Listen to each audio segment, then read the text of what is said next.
မင်္ဂလာပါရှင်ဒီကနေ့ရဲ့သတင်းစီစဉ်မှာတော့တစ်ချိန်ကတာယာလှပပြီးယဉ်ကျေးမှုထွန်းကားခဲ့တဲ့မွန်ပြည်နယ်ရဲ့မြို့တော်မော်လမြိုင်ဟာအာနာသိန်းကာလအတွင်းမှာဘယ်လိုပုံစံမျိုးပြောင်းလဲပျက်စီးလာခဲ့သလဲဆိုတာကိုအဓိကထားတင်ဆက်ပေးကြပါမယ်လက်ရှိမှာတော့မော်လမြိုင်မြို့ဟာမြန်မာနိုင်ငံရဲ့ပထမဆုံးသောလောင်းကစားမြို့တော်ဖြစ်အသွင်ပြောင်းလဲခံလိုက်ရပြီလို့ဒေသခံတွေကဆိုကြပါတယ်နယ်စပ်မြို့တွေမှာတောင်မရှိတဲ့ရောင်ကျလွန်းတဲ့လောင်းကစားဝိုင်းတွေဟာ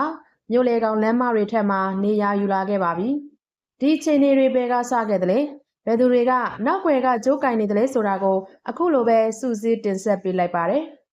။အစပြုခဲ့တာကတော့ပြီးခဲ့တဲ့2024ခုနှစ်နိုဝင်ဘာ15ရက်တစောင်းတိုင်းလပြည့်နေ့ကစတင်ခဲ့တာပါ။ဘာသာရေးပွဲတော်တွေဖျားပွဲတွေကိုအကြောင်းပြုပြီးဇက်ပွဲတွေသွင်းအဲ့ဒီဇက်ပွဲတွေနဲ့အတူလောင်းကစားဝိုင်းတွေကိုပါတပါးတည်းခင်းကျင်းလာခဲ့တာဖြစ်ပါတယ်။အခုဆိုရင်မော်လမြိုင်မြို့ပေါ်ရက်ကွက်တွေရဲ့ညဘက်မြင်ကွင်းဟာအရင်ကနဲ့မတူတော့ပါဘူး။ကားလမ်းမဘေးတွေမှာအနီထားဖဲဝိုင်းဂလုတ်ဂလုတ်နဲ့အယုတ်လှဲ့ပွဲတွေလိုလောင်းကစားဝိုင်းပေါင်းစုံဟာချိန်ချိန်သေးစီကားနေပါတယ်။ဒါဟာခိုးကြောင်ခိုးဝဲလုပ်နေတာမျိုးမဟုတ်ပဲအာဏာပိုင်တွေရဲ့မျက်စိအောက်မှာတင်အတိအလင်းပြုလုပ်နေကြတာဖြစ်ပါတယ်။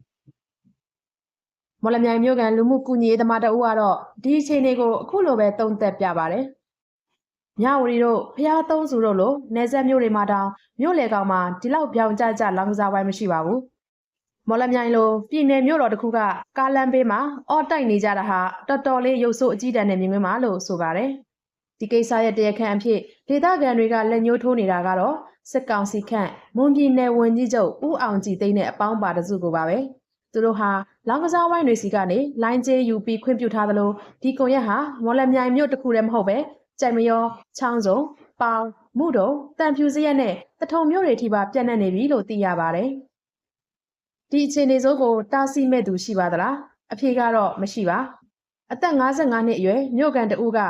ဦးသက်ရွှေလက်ထက်တုန်းကတောင်ဒီလိုလမ်းဘေးလောင်းကစားဝိုင်းမျိုးမရှိခဲ့ဘူးဒါဟာကိုယ့်ဒေသကိုပြန်ဖြတ်စည်းနေတာပဲလို့ဝေဖန်ပါတယ်။ဒါပေမဲ့ဝမ်းနည်းစရာကောင်းတာကစွန်လောင်ပွဲဖျားပွဲခေါင်းစဉ်တက်ထားတဲ့ဒီလောင်းကစားဝိုင်းတွေကိုဒေသခံတန်ဃာတော်တွေနဲ့လူကြီးသူမတွေကမကန့်ကွက်ရဲကြပါဘူး။ကန့်ကွက်ရင်ဖမ်းဆီးခံရမှာအရေးယူခံရမှာကိုကြောက်ရွံ့နေကြတဲ့အတွက်နှုတ်ဆိတ်နေကြရတဲ့အခြေအနေပဲဖြစ်ပါတယ်